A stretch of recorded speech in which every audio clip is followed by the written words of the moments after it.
있어서 기독교는 종교의 카테고리 안에 있지 않습니다. 그 바깥에 있습니다. 왜냐하면 저에게 기독교는 진리이기 때문입니다. 길이요 진리요 생명입니다.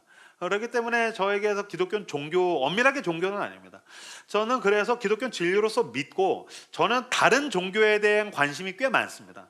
그것들은 그냥 종교로서 인간들이 추구할 수 있는 거라고 생각하기 때문에 이런저런 공부들을 하고 있는데, 특히 저는 불교에 대해서도 관심이 꽤 많습니다.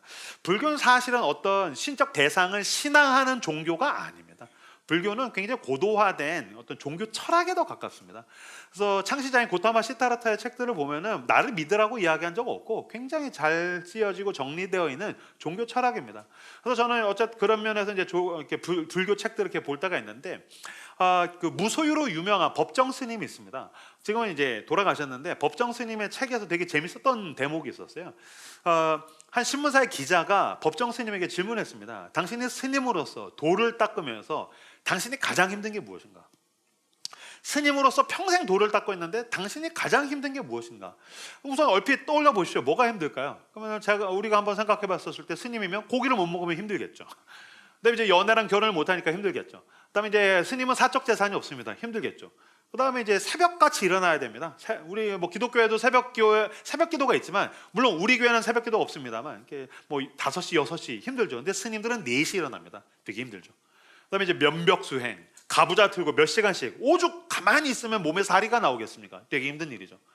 그다음에 절을 1000번씩 해야 됩니다. 이게 스쿼트도 100개 하기가 힘든데 절을 1000번씩 하면 너무 힘들겠죠.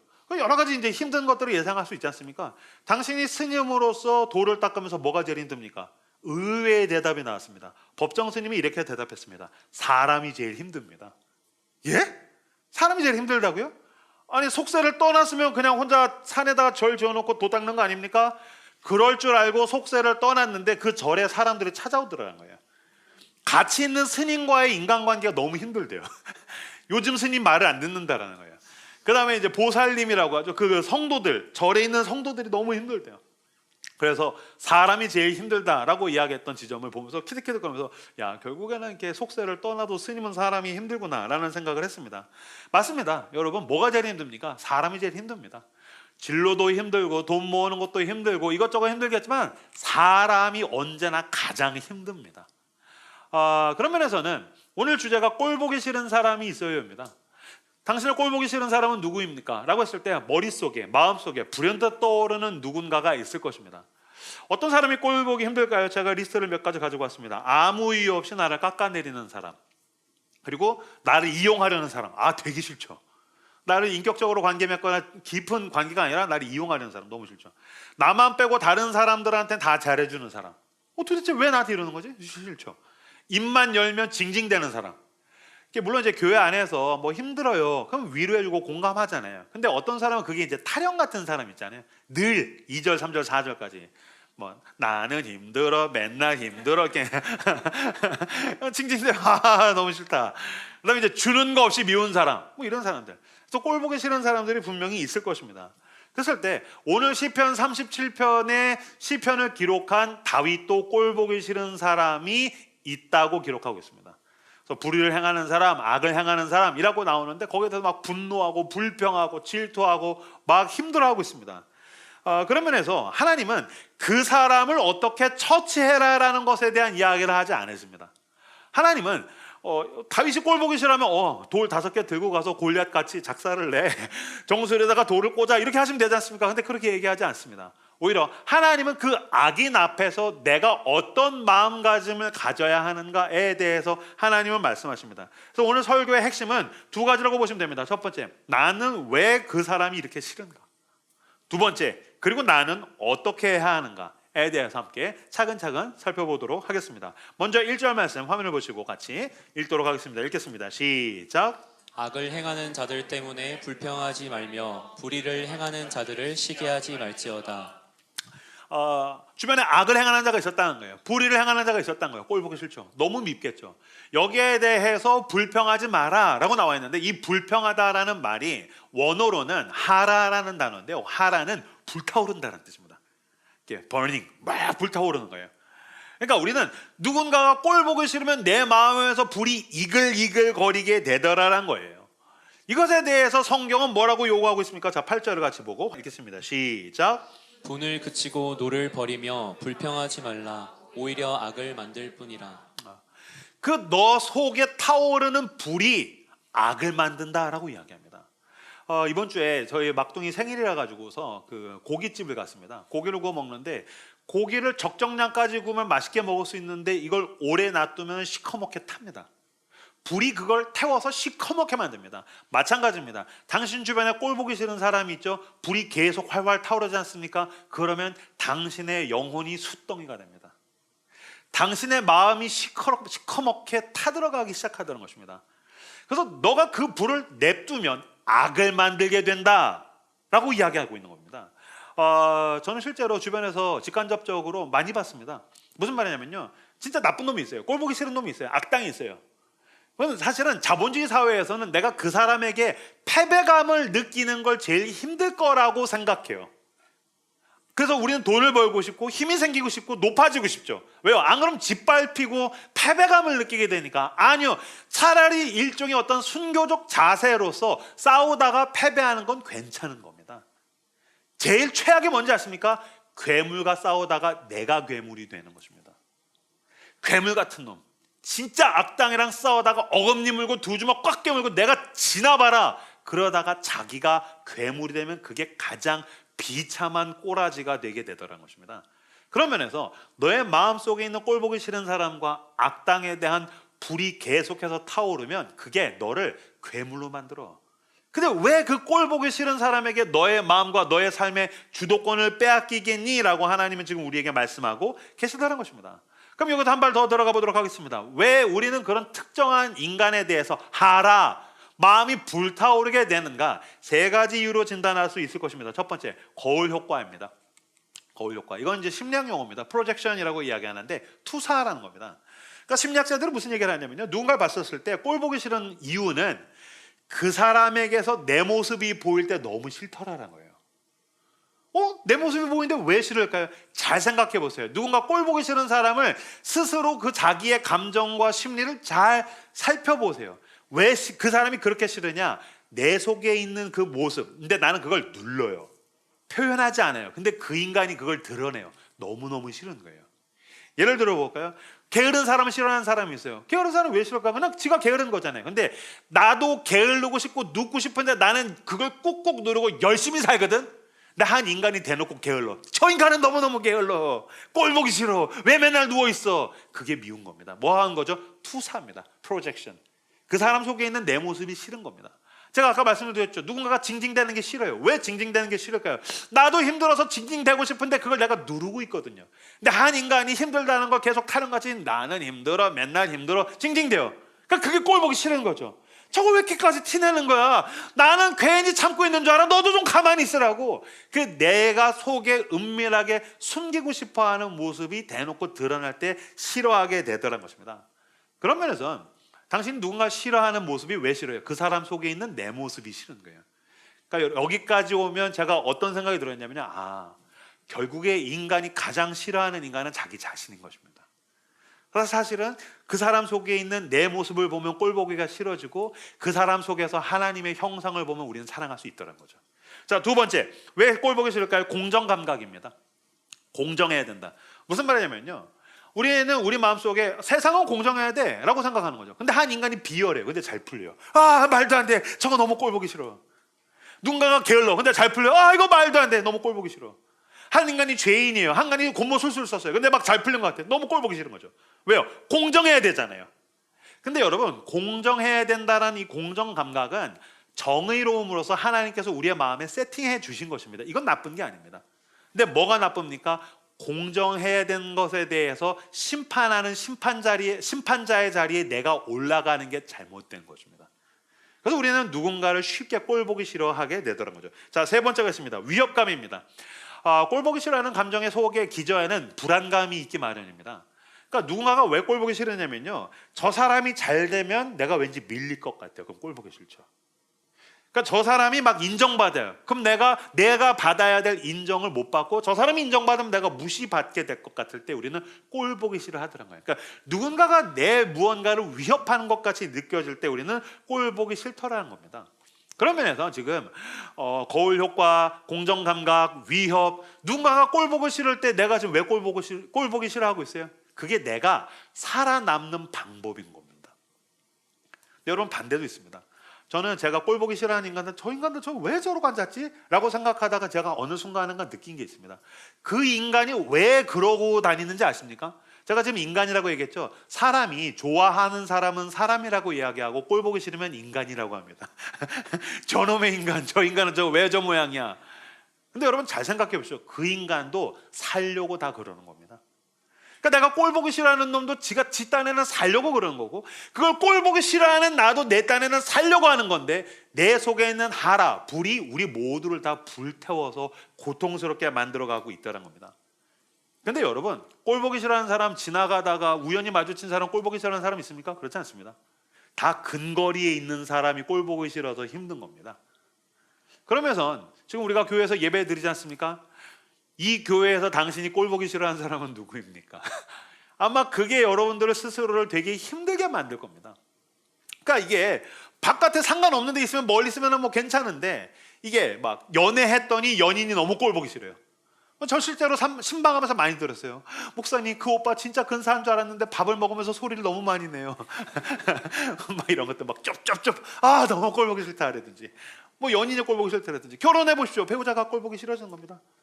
자식 낳으면 마냥 사랑스러울 것 같죠? 키우다가 보면 꼴 보기 싫어지는 겁니다. 여러분, 부모님은 늘 사랑스럽습니까? 부모님이 꼴 보기 싫은 겁니다. 직장에 보면 꼴 보기 싫은 사람들이 있습니다. 그러니까 늘 내가 발을 담그고 있는 울타리 안에 꼴 보기 싫은 사람 때문에 힘들고요. 우리는 그리스도인으로서 교회 안에 꼴 보기 싫은 사람이 있어서 힘들어합니다. 왜 교회 안에 있는 꼴 보기 싫은 사람 때문에 힘들까요? 먼저는 교회 안에 사람에 대한 기대를 가지고서 들어와요. 그래서 라이트하우스 서울숲에 저희는 특히 이제 교회를 태어나서 처음 오신 분들 꽤 많습니다. 처음 교회 오셨습니까? 환영합니다. 당신 같은 사람이 우리 교회에 많습니다. 그리고 우리 교회는 3년, 5년, 10년 만에 신앙생활 하려고 돌아온 사람 되게 많습니다. 근데 이제 오면은 막 예배당도 막 힙하지, 목사도 막 말도 막 쉽게 하지. 왠지 여기 교회는 다를 것 같아요. 아니요. 멀리서 보면 다 괜찮은데 가까이서 보면 다 또라이입니다. 그러니까 이제 사람에 대한 기대를 가지고 가니까 실망하는 겁니다. 게다가 막 그 사람이 꼴 보기 싫은데 교회 안에 같이 있으면 도망갈 수가 없잖아요. 같이 예배 드려야 돼요. 같이 기도해야 돼요. 그나마 이제 예배 드리고 기도하고 그냥 가면 같은 공간에만 있으면 상관이 없는데, 그 지난번에 이제 창립 기념 예배 같이 막 예배 드려 갑자기 옆 사람의 손을 잡아 주십시오. 그러면 막 짜증이 나는 거죠. 막 꼴 보기 싫은데, 박성수도 이제 꼴 보기 싫어. 막 그러면서 그 도망갈 수가 없는 게 되게 힘들죠. 그런데다가 교회 안에서 꼴 보기 싫은 사람이 생기면 거기다가 죄책감까지 얹혀지게 됩니다. 그러니까 사람에 대한 기대가 있고 도망갈 수가 없는데 죄책감까지 와요. 그럼 이걸 어떻게든 꾹꾹 참고 눌러 담다가 두 가지 현상이 당신에게서 일어나게 됩니다. 참다가 폭발하는 거죠. 도저히 못 참겠다. 아니면은 잠수를 타버린 겁니다. 여러분, 폭발하든지 잠수 타든지 당신이 가장 큰 상처를 받게 되는 겁니다. 당신이 가장 큰 피해를 받게 되더라는 것입니다. 그렇다면 하나님께서 우리에게 무엇을 요구하고 계십니까? 7절의 화면을 보시고 같이 읽도록 하겠습니다. 읽겠습니다. 시작. 여호와 앞에 잠잠하고 참고 기다리라. 자기 길이 형통하며 악한 꾀를 이루는 자 때문에 불평하지 말지어다. 너희는 꼴 보기 싫은 사람 때문에 계속 그 불을 키우지 마라. 폭발한다, 잠수 타게 된다, 그러지 마라 라고 이야기하면서 여호와 앞에 잠잠하게 참고 기다리라. 오늘 시편 37편을 가지고서 이제 솔루션을 다루기 전에 앞서서 제가 먼저 당부드릴 게 있습니다. 여기서 잠잠하고 참고 기다려라라는 말은 우리 일상 가운데 있는 나를 짜증나게 하고 나를 거슬리게 하고 나를 조금 분노하게 만드는 일상적으로 꼴 보기 싫은 사람에 대한 거지, 만약에 누군가가 당신을 지속적으로 학대하고 있거나 폭력을 가하고 있거나 매우 심각한 위험 가운데 있다면 잠잠하게 참고 기다리시면 안 됩니다. 그때는 법적으로 대응하든지 도움이 필요한 겁니다. 여기서 말하는 잠잠하게 참고 기다리는 것은 지속적인 학대, 폭력, 위험에 대한 것이 아니라 일상적인 그런 짜증, 분노, 미움, 꼴보기 싫음, 이것에 대한 점이란 것을 먼저 짚고 넘어가도록 하겠습니다. 그렇다면은 나를 꼴보기 싫게 하는, 꼴보기 싫은 인간을 내가 어떻게 해야 되는가? 아까 제가 다루었던 세 가지 진단에 대해서 하나하나 다시 설명을 드리도록 하겠습니다. 첫 번째, 거울 효과에 대해서는 십자가 앞에서 나 자신의 죄를 봐야 합니다. 그러니까 누군가 꼴보기 싫은 사람이 있죠. 그럼 뭐로 봐야 됩니까? 그 사람을 통해서 내 죄를 봐야 합니다. 그리고 여러분 이것을 지금부터 부지런히 훈련하십시오. 아, 꼴 보기 싫어. 내 죄를 보십시오. 아, 진짜 짜증나. 내 죄를 보십시오. 아, 참을 수가 없어. 내 죄를 보십시오. 그리고 내가 바뀌고 내가 변화되는 훈련을 지금부터 부지런히 하십시오. 당신이 가정을 꾸리게 되면 그 가정에 평화가 올 것입니다. 당신이 어떤 리더로서 역할을 맡게 되면 당신의 팀이 평안하게 될 것입니다. 당신은 그 관계를 매끄럽게 만들 수 있는 위대한 힘을 가지게 될 것입니다. 무슨 말이냐면요, 어디를 가든지 나를 짜증나게 하고 나를 화나게 하는 사람이 있습니다. 팀 켈러는 그런 사람을 샌드페이퍼 피플이라고 얘기했습니다. 사포. 무슨 말이냐면 이렇게 거친 면을 이렇게 다듬는 사포 있죠. 근데 여러분 마찬가지로 나에게도 성격적으로 인격적으로 뾰족뾰족하고 모나고 이렇게 거친 질감들이 분명히 있죠. 성격적으로 인격적으로. 이때 그 왼수 같은 인간, 꼴 보기 싫은 인간이 사포의 역할을 한다는 거예요. 그 사람으로 인해서 내가 다듬어진다는 거예요. 그 사람으로 인해서 나의 인격적인 결함들이 깔끔하게 손질되게 되더라는 것입니다. 그래서 하나님이 그 사람을 지금 내 앞에 허용하셨다는 것입니다. 근데 우리는 때때로 그 사람은 탈출해서 딴 데 갈 때가 있죠. 직장을 이직을 하거나 교회를 바꾸거나 아니면 헤어져서 다른 연인을 만나거나. 이직해 보셨죠? 아니면 혹시 다른 교회 가보셨습니까? 거기에 갔더니 비슷한 또라이가 또 있는 겁니다. 왜 거기에도 그런 인간, 그런 비슷한 카테고리의 인간을 또 만나게 될까요? 그것이 만약에 한 번이 처음이 아니라 두 번, 세 번 반복되고 있다면 아, 이게 내 문제일 수도 있겠다. 그래서 그걸 거울로 보고 내 죄를 보고 그 사람의 사포를 통해서 나를 다듬어야 된다는 것입니다. 그러면서 하나님이 우리에게 원하시는 것은 내 환경의 변화가 아니라 당신의 인격적인 변화를 원하시고 계시더라는 것입니다. 두 번째, 공정에 대해서는 하나님이 심판하신다라는 믿음이 필요합니다. 제가 아까 말씀드렸죠. 이건 불공정해. 그럼 누가 심판해야 됩니까? 내가 심판하려고 하니까 계속 불타오르면서 그 사람을 꼴보기 싫어한 것입니다. 아닙니다. 불공정하다고 느낀다면 그 심판을 하나님께 내어 맡겨야 된다는 것입니다. 여러분, 하나님은 심판에 대해서 진심이십니다. 요새 말로 치면 하나님은 심판에 대해서 얼마나 진심이시냐면, 여러분, 하나님은 막연하게 그냥 사랑, 은혜 아닙니다. 하나님은 심판에 대해서 매우 심각하고 진지하십니다. 오죽하시면 우리를 위해서 그 아들을 대신해서 십자가에서 심판하셨겠습니까? 그러니까 하나님이 심판하시는 분이십니다. 그렇기 때문에 우리는 불공정해요. 하나님 저 인간 별론 것 같아요. 그러면 그 인간을 진정한 심판자이신 하나님께 내어 맡겨야 된다는 것입니다. 그때 비로소 우리는 진정한 자유를 누릴 수 있게 되죠. 아까 우리가 읽었던 9절 10절 같이 화면을 보고 읽도록 하겠습니다. 읽겠습니다. 시작. 진실로 악을 행하는 자들은 끊어질 것이나 여호와를 소망하는 자들은 땅을 차지하리로다. 잠시 후에는 악인이 없어지리니 내가 그곳을 자세히 살필지라도 없으리로다. 아멘. 오늘 시편 37편을 집에 가서 다시 한번 읽어보시면요, 하나님께서 악인을, 꼴보기 싫은 사람을 어떻게 잡초와 같이 잘라내고 채소와 같이 시들게 하시고 아무리 찾아도 흔적을 찾아볼 수 없을 정도로 제거하시겠다라고 하나님께서 거듭거듭 말씀하고 계시다는 것을 우리들은 지켜볼 수 있습니다. 하나님 말씀하신 것입니다. 내가 반드시 심판한다. 그러니 나한테 맡겨라. 그 심판을 하나님께 내어 맡겨야 됩니다. 아까 우리가 읽었던 5절 같이 화면을 보고 읽도록 하겠습니다. 읽겠습니다. 시작. 내 길을 여호와께 맡기라. 그를 의지하면 그가 이루시고. 내 길을 여호와께 맡기라. 여기서 맡기다라는 원어가 굴려보내다라는 뜻입니다. 너가 심판하지 마라. 네가 타오르는 불을 가지고 그걸 꼭 끌어안고 있으면 안 된다. 넌 심판자가 아니다. 그러니 그걸 하나님께 굴려보내라는 것입니다. 제가 이번 주에 설교 준비하면서 계속 이 말씀 묵상하면서 굴려보내다 심판을 하나님께 굴려보내야 되는구나, 내가 갖고 있으면 안 되는구나, 굴려보내야 되는구나. 그러다가 불현듯 머리에 뭐가 떠올랐냐면요, 볼링이 떠올랐어요. 볼링공 엄청 무겁지 않습니까? 거기다 내 손가락 낍니다. 그러면 손가락 껴서 들자마자 어떻게 됩니까? 굴려보내야 됩니다. 그래야지 그 볼링핀들이 넘어지면서 속이 시원해진 겁니다.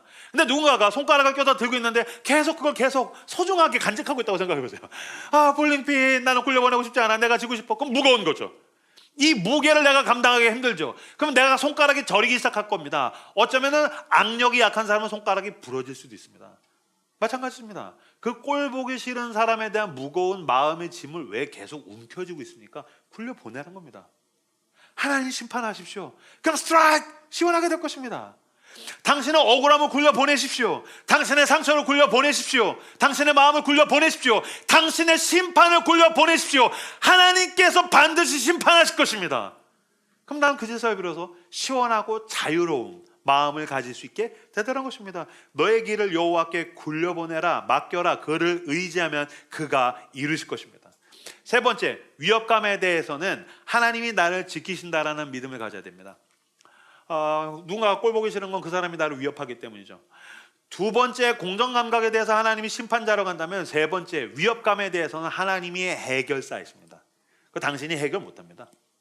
여러분, 꼴 보기 싫은 사람과의 관계에서 당신의 위치, 능력, 그 자리를 솔직하고 엄밀하게 따져보십시오. 왜 꼴 보기 싫은 사람이 계속 있는지 아십니까? 솔직히 말씀드릴게요. 이게 당신이 뼈가 아플 수도 있습니다. 그건 사실은 당신이 무능하기 때문입니다. 무슨 말이냐면요, 내가 힘이 있어요. 꼴 보기 싫은 사람 최고하면 되죠. 내가 돈이 많아요. 내가 유명해요. 내가 권력이 있어요. 감히 누가 날 꼴 보기 싫게 만들어요? 다 제거해버리면 되죠. 근데 왜 계속 꼴 보기 싫을까요? 사실은 내가 제거할 수 없는 위치에, 그러니까 막 도찐 개찐 아니면 나보다 윗사람이거나 힘이 있거나, 그러니까 꼴 보기 싫은 거죠. 그러니까 내가 해결할 수 없습니다. 그럼 이때 겸손이란 무엇입니까? 하나님, 내가 해결할 수 없습니다. 내가 저 사람 해결할 수 없습니다. 그래서 여러분, 시편 37편에 보시면 하나님이 계속해서 요구하시고 명령하시는 게 이것입니다. 여호와를 의뢰하라, 여호와를 기뻐하라, 여호와께 맡기라, 잠잠히 기다리라. 주체는 내가 아니라 하나님입니다. 그러니까 너는 너의 꼴 보기 싫은 인간에 대한 주체가 아니다. 하나님이 하신다는 것입니다. 내가 해결할 수 없다는 것을 인정하라는 것입니다. 하나님이 하실 거야. 그럼 여러분, 아까 우리가 읽었던 7절 같이 화면을 보고 읽도록 하겠습니다. 읽겠습니다. 시작. 여호와 앞에 잠잠하고 참고 기다리라. 자기 길이 형통하며 악한 꾀를 이루는 자 때문에 불평하지 말지어다. 그 꼴 보기 싫은 사람 때문에 네 마음의 불을 계속해서 간직하고 있으면 너의 영혼이 시커멓게 숯덩이같이 타들어가게 되고, 결국에 너는 죄에 불과한 것을 손에 움켜쥐게 될 것이다. 그러니 맡겨라. 내가 하겠다. 내가 해결해 주마. 너는 나한테 맡기고 잠잠하고 참고 기다리라 라고 이야기합니다. 아마 여러분들 잠잠하게 참고 기다리라는 말 와닿지 않을 겁니다. 왜 와닿지 않을까요? 이놈의 자본주의 사회가 인내는 무기력하고 호구들이나 하는 것으로 전락시켜버렸기 때문입니다. 아닙니다, 여러분. 인류 역사상 인내는 가장 인간이 이렇게 품을 수 있는 것 중에서 훌륭한 덕목입니다. 여러분, 인내는 힘이 있는 사람이 하는 겁니다. 힘이 없는 사람은 인내하지 못합니다. 특히 오늘 본문에서 하나님께서 나한테 맡겨, 그리고 너는 잠잠하게 참고 기다려 라고 이야기하는 것은 하나님이 해결하시겠다는 것입니다. 그것을 믿는 사람만이 기다릴 수 있습니다. 여러분, 모세가 출애굽할 때 앞에 홍해가 있습니다. 뒤에서 애굽의 전차부대가 몰려오고 있습니다. 그러면 인간적인 지혜를 발동하면 수영해야죠. 자, 홍해로 뛰어드십시오. 수영 칩시다. 아니면 뭐라도 들고 전차부대와 싸웁시다. 이길 수 있습니까? 이기지 못합니다. 어떻게 하십니까? 하나님이 해결하십니다. 그래서 하나님께서 뭐라고 하십니까? 너는 가만히 있어. 너 가만히 있어. 제가 제 주변에서 가만히 있어 라는 말, 저희 딸들한테 쓰든지 아니면 제가 저희 교회에서 누군가한테 가만히 있어 라고 했었을 때, 이 사람의 행동이 나에게 아무런 도움이 되지 않을 때, 이 사람의 행동이 이 상황을 개선시키지 못할 때, 내가 해, 나한테 맡겨, 냅둬, 너 하지마, 가만히 있는 게 도와주는 일이야. 이때 모세가 가만히 있습니다. 왜요? 모세는 홍해를 가르지 못합니다. 모세는 가만히 있습니다. 왜요? 모세는 전차 부대를 이기지 못합니다. 가만히 있었더니 어떻게 합니까? 잠잠하게 참고 기다렸더니 하나님이 홍해를 가르칩니다. 그리고 그걸 가지고서 하나님께서 전차 부대를 해결하시더라는 것입니다. 마찬가지입니다. 당신의 인생에서 당신이 꼴보기 힘든 사람 당신이 해결하지 못합니다. 그 마음의 교만을 버리십시오. 겸손하게 내가 해결할 수 없다는 것을 인정하십시오. 잠잠하게 참고 기다리며 하나님께 맡기는 것, 이 믿음을 붙들고 살아간 여러분들 되시기를 주님의 이름으로 축복합니다. 그래서 거울 효과 앞에서는 내 죄를 봐야 합니다. 공정감각 앞에서는 하나님이 심판하신다. 그래서 하나님께 굴려보내야 됩니다. 그 다음에 나의 위협감 앞에서 하나님이 해결하실 거야 라는 믿음이 필요합니다. 이 세 가지를 합쳐서 꼴보기 싫은 사람을 대하는 태도를 오늘 성경에서는 한마디로 온유함이라고 이야기합니다. 따라서 해주십시오. 온유함. 한 번 더. 온유함. 시편 37편 11절 말씀 화면을 보고 같이 읽겠습니다. 시작. 온유한 자들은 땅을 차지하며 풍성한 화평으로 즐거워하리로다. 꼴 보기 싫은 사람이 있고 악인이 있고 막 불의하는 자가 있고 온유한 자가 땅을 차지한다. 잘 풀리는 것 같지? 그 인간들 잘 나가는 것 같지? 아니야. 온유한 자가 땅을 차지한다. 그러니 너는 꼴 보기 싫은 사람에 대해서 온유함으로 대해야 된다. 근데 여러분 이 구절 온유한 자가 땅을 차지한다. 온유한 자가 땅을 얻는다. 온유한 자가 땅을 갖는다. 이거 여러분 분명히 어디서 교회를 좀 다녔다면 봤을 겁니다. 마태복음 5장 5절 말씀을 같이 화면을 보고 읽겠습니다. 시작. 온유한 자는 복이 있나니 그들이 땅을 기업으로 받을 것이며. 아멘. 온유한 자에게 복이 있는 겁니다. 그 꼴 보기 싫은 사람이 비열하고 죄짓고 악행하고 그거 복 없습니다. 그렇게 땅 차지하지 못합니다. 잠깐은 반짝하고 잘 나가는 것 같지만 반드시 추락하게 될 것입니다. 온유한 자에게 복이 있나니 그들이 땅을 기업으로 얻을 것이며. 그래서 너는 꼴 보기 싫은 사람들에 대해서 온유함으로 대해야 된다라고 이야기하실 때에 이 온유함은 예수 그리스도께서 우리에게 요구하시는 윤리적이고 도덕적인 덕목일 뿐만이 아니라 예수님께서 직접 몸소 모범적으로 행하신 것입니다. 마태복음 11장 29절 화면을 보고 같이 읽겠습니다. 시작. 나는 마음이 온유하고 겸손하니 나의 멍에를 메고 내게 배우라. 그리하면 너희 마음이 쉼을 얻으리니. 예수님이 자기를 뭐라고 표현하냐면 나는 마음이 온유하다라고 했습니다. 그리스도인들이 온유함에 대해서 가지고 있는 오해가 있습니다. 온유함을 유순함, 약간 무력함의 일종으로 생각합니다. 그러니까 온유함 그러면 너 뭐 먹을래? 그러면 나 다 좋아. 이런 온유.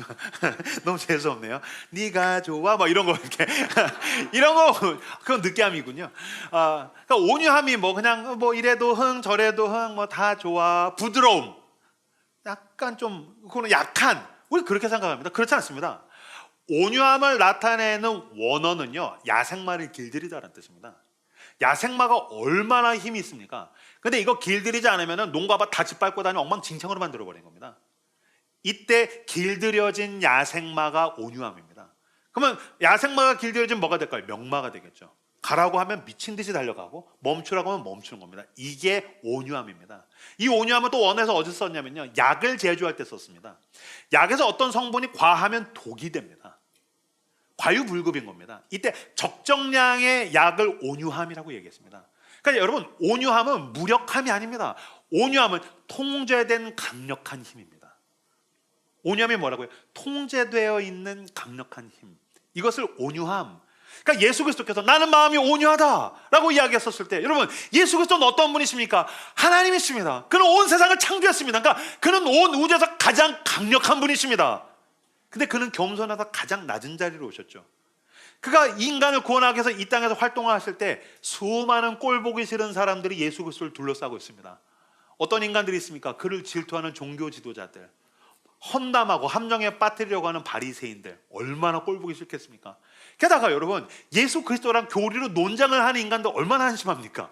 그 자체가 말씀입니다. 그 자체가 진리입니다. 근데 와가지고서 이게 맞아요? 저게 틀려요? 왜 그러고 앉았어요? 막 이거 너무 한심하지 않습니까? 얼마나 꼴 보기 싫습니까? 게다가 제자들이랍시고 제자 삼았더니 얘네가 말귀를 못 알아듣습니다.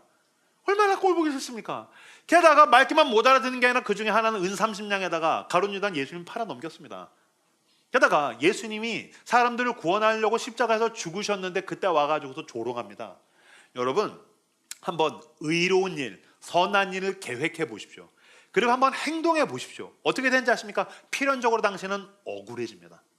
만약에 당신이 억울해지고 있다면 그 의로운 길과 선한 길을 향해서 잘 가고 있는 겁니다. 여러분들이 만약에 의롭고 선한 일, 선한 길에 대해서 계획할 때 나는 반드시 억울해질 거야 까지 예상하지 않으면 당신은 절대로 선하고 의로운 일을 행하지 못합니다. 무슨 말이냐면요 아까 제가 말씀드렸죠. 수련회 스텝 신청하세요. 또는 선교를 가요. 봉사를 해요. 여러분의 돈, 시간, 재능으로 뭔가를 섬겨요. 그럼 사람들이 막 박수 쳐주고 대단하다고 해주고 막 인정해주죠. 그렇지 않습니다. 사람들이 당연하게 여깁니다. 아무렇지 않게 생각합니다. 당신의 자존심에 스크래치를 내고 짓밟습니다. 사람들이 나를 몰라줍니다. 마찬가지입니다. 그 원조가 누굽니까? 하나님의 아들 예수 그리스도입니다. 우리를 구원하려고 십자가에서 죽으시는데 주님 우리를 위해서 이렇게까지 하시는군요 라는 놈이 없습니다. 다 도망갔고 남아있는 놈들은 네가 하나님의 아들이냐? 야 내려와 봐라. 조롱합니다. 감히 어떻게 인간이 하나님의 아들을 조롱한단 말입니까? 네가 하나님의 아들이냐? 내려와 봐라. 내려와 봐. 얼레꼴레리 막 놀리는 겁니다. 그럼 만약에 제가 예수님이지 않습니까? 제가 예전에 설교할 때 이렇게 얘기했었는데, 제가 예수님이었으면 십자가 이렇게 매달리는데 와가지고서 네가 하나님의 아들이면 내려와봐라. 전 내려왔습니다. 전 내려갑니다. 이렇게 손 발 이렇게 못 박혀서 이렇게 죽어가는데 저쪽에서 막 깔짝깔짝하면서 네가 하나님의 아들이면 내려와봐라. 아, 내려오라고? 알았어. 그럼 이제 못이 핑 하고 나가고 야, 천사 100명만 내려와라. 야, 날카로운 거 좀 들고 와. 그래서 쭉 내려. 뭐야? 저 허리 반으로 접어라. 저 입 찢어라. 참교육해라. 그래서 막 나화진처럼 참교육 막 그래가지고 후드로 패고 피투성이 만들고 심판 다 한 다음에 싹 다 죽어요. 조용해져요. 조용해졌네? 그럼 다시 이제 올라가서 다 이루었다. 조용해진 다음에 이제 올라가서 다 이루었다. 이렇게 가죠. 누구 주둥이 놀린 놈 없지? 내가 기억한다. 다 이루었다. 이렇게 가죠. 아니면 하다못해 십자가에서 매달리면서 계속 불평할 수 있는 거 아닙니까? 에이, 내가 괜히 구원한다고 와가지고서 이거 힘들어 죽겠고, 그냥 오는 놈 한 놈도 없고, 이거 팔도 아파 죽겠고, 내가 이명규 때문에, 내가 너 때문에, 내가 이게 뭐 하는 짓이냐, 계속 중얼중얼 대야 되고 욕이라도 해야 되는 거 아닙니까? 근데 여러분 어떻게 하셨습니까? 그리스도는 온유하셨습니다. 그는 마음에 불이 계속 타오르게 하지 않으셨습니다. 그는 통제하셨습니다. 그는 온유하셨습니다. 베드로전서 2장 23절 24절을 같이 화면을 보고 읽도록 하겠습니다. 읽겠습니다. 시작. 욕을 당하시되 맞대어 욕하지 아니하시고 고난을 당하시되 위협하지 아니하시고 오직 공의로 심판하시는 이에게 부탁하시며 친히 나무에 달려 그 몸으로 우리 죄를 담당하셨으니 이는 우리로 죄에 대하여 죽고 의에 대하여 살게 하려 하심이라. 그가 채찍에 맞음으로 너희는 나음을 얻었나니. 아멘. 예수 그리스도의 십자가를 묵상할 때마다 가장 감사한 것 중에 하나이기도 하고 경이롭고 놀라운 것은 이것입니다. 어떻게 가만히 죽으실 수 있으셨습니까? 난 억울함을 참지 못합니다. 난 어떻게든 나를 증명하고 싶어합니다. 나는 어떻게든 나한테 엿먹인 놈도 복수하고 싶어도 바들바들 떠는데 그는 욕하는 자들에게 맞대어 욕하지 아니하시고 그는 고난을 당하되 위협하지 않으시고 내가 지금 천군 천사를 얼마든지 보낼 수 있지만 위협하지 않으시고 오직 심판을 하나님 아버지께 맡겨드리며 내가 해결하지 않겠다. 그가 조용히 침묵 가운데서 죽으심으로 말미암아 나와 너에게 영원한 구원과 생명이 주어진 것입니다. 할렐루야. 우리가 무엇으로 구원을 얻었습니까? 만약에 그리스도의 가슴에 하라 그 타오르는 분노의 불이 요만큼만 있었다면 우리는 구원받지 못합니다. 그러나 그가 그 모든 불을 누르고 그 불 속으로 들어가셔서 십자가 위에서 침묵 속에서 죽으셨기 때문에 그 온유함의 은혜로 우리는 말미암아 구원을 얻었습니다. 여러분, 온유함이란 무엇입니까? 예수 그리스도의 온유함이란 그 사람을 이길 수 있지만 굳이 이기려고 하지 않는 힘입니다. 이길 수 있지만 내가 널 이기려 하지 않겠다. 내가 너 밟을 수 있지만 내가 너 밟지 않겠다. 내가 너 잘라내고 쫓아낼 수 있지만 내가 그렇게 하지 않겠다. 왜요? 그리스도께서 우리에게 그렇게 하셨기 때문입니다. 그 온유함을 붙들 때 비로소 우리는 꼴보기 싫은 사람으로부터 우리는 승리하고 자유롭게 될 수 있다는 것입니다.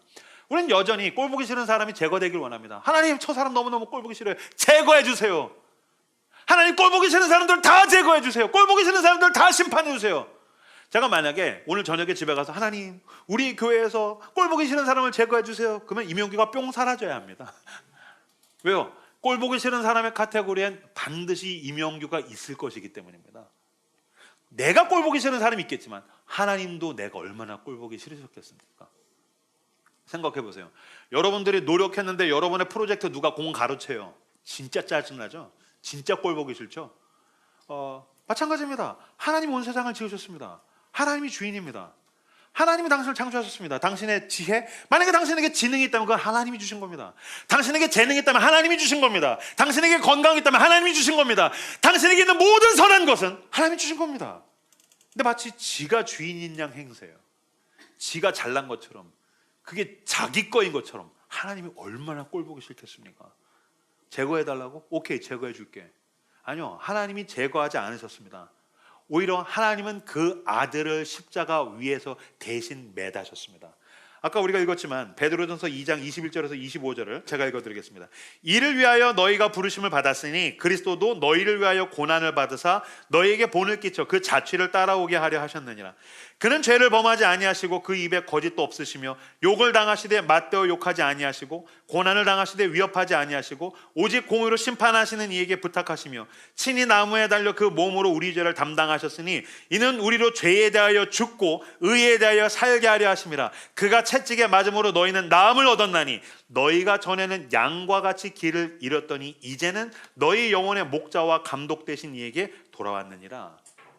하나님께서 꼴보기 싫은 우리를 위해서 그 아들을 내어주셨습니다. 그래서 우리가 전에는 양과 같이 길을 잃었으나 이제는 우리의 영혼의 목자와 감독 되신 이에게 돌아왔습니다. 어떻게 됩니까? 21절 이를 위하여 너희가 부르심을 받았으니 그리스도도 너희를 위하여 고난을 받으사 너에게 본을 끼쳐 그 자취 온유함의 자취를 따라오게 하셨습니다. 그래서 우리는 이제 이 불을 키우고 싶어 하지 않습니다.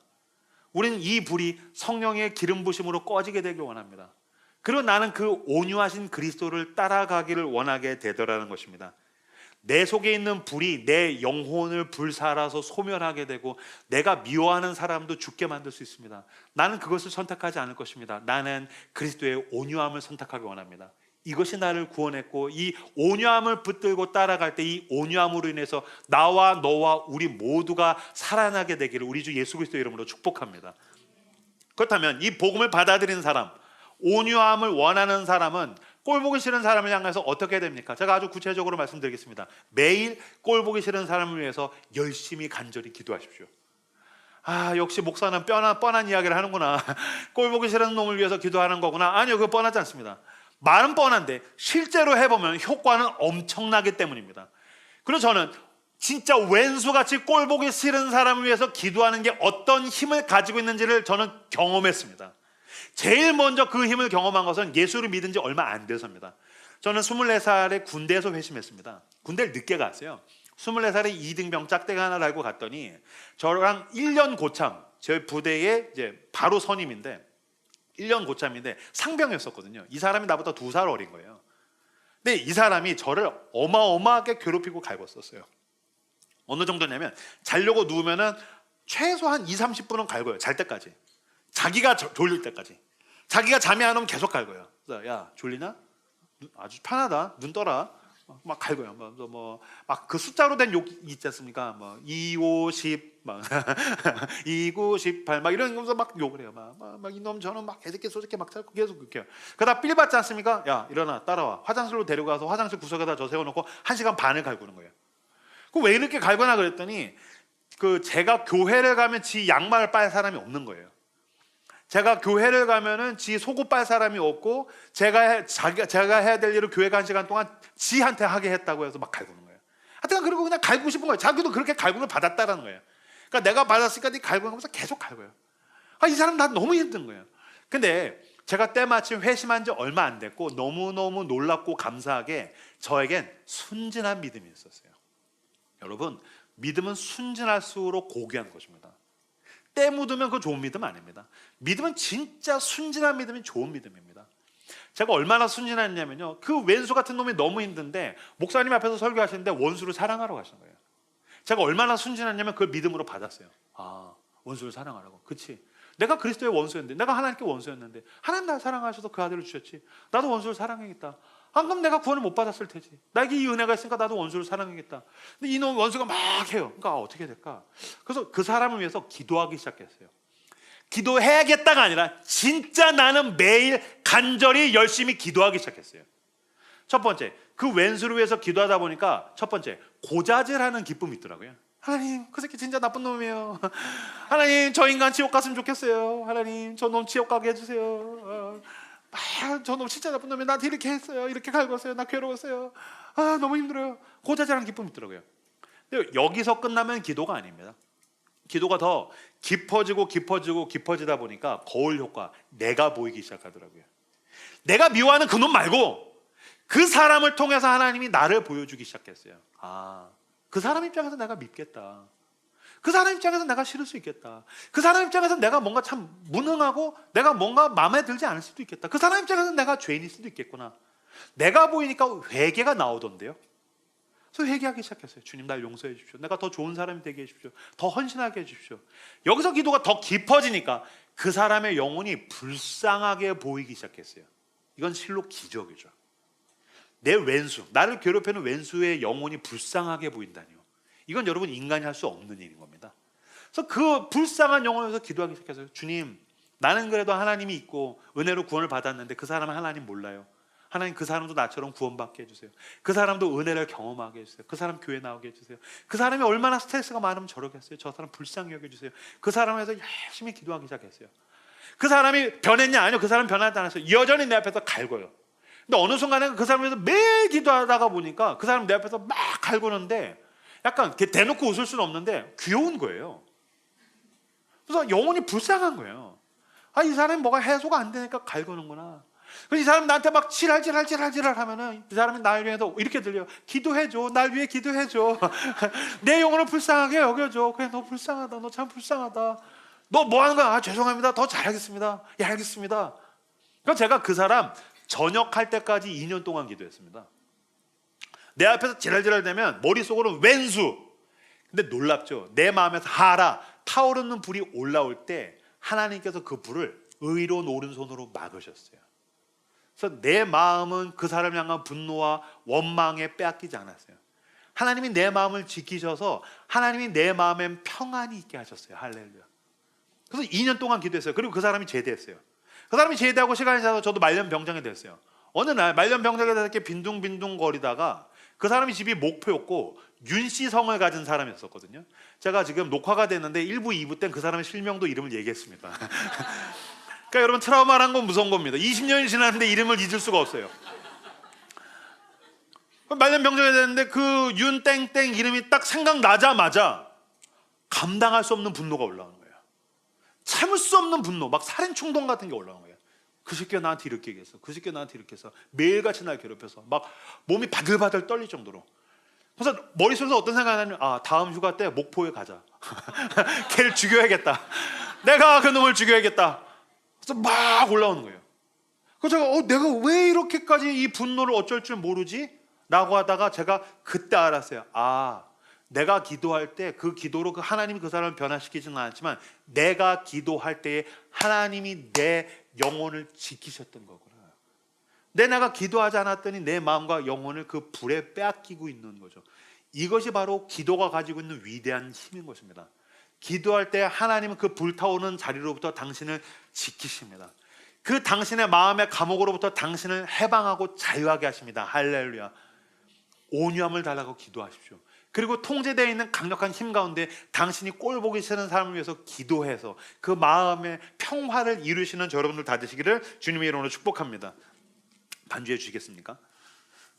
여러분, 지금도 꼴 보기 싫은 사람이 있고요. 앞으로도 꼴 보기 싫은 사람은 계속해서 등장할 것입니다.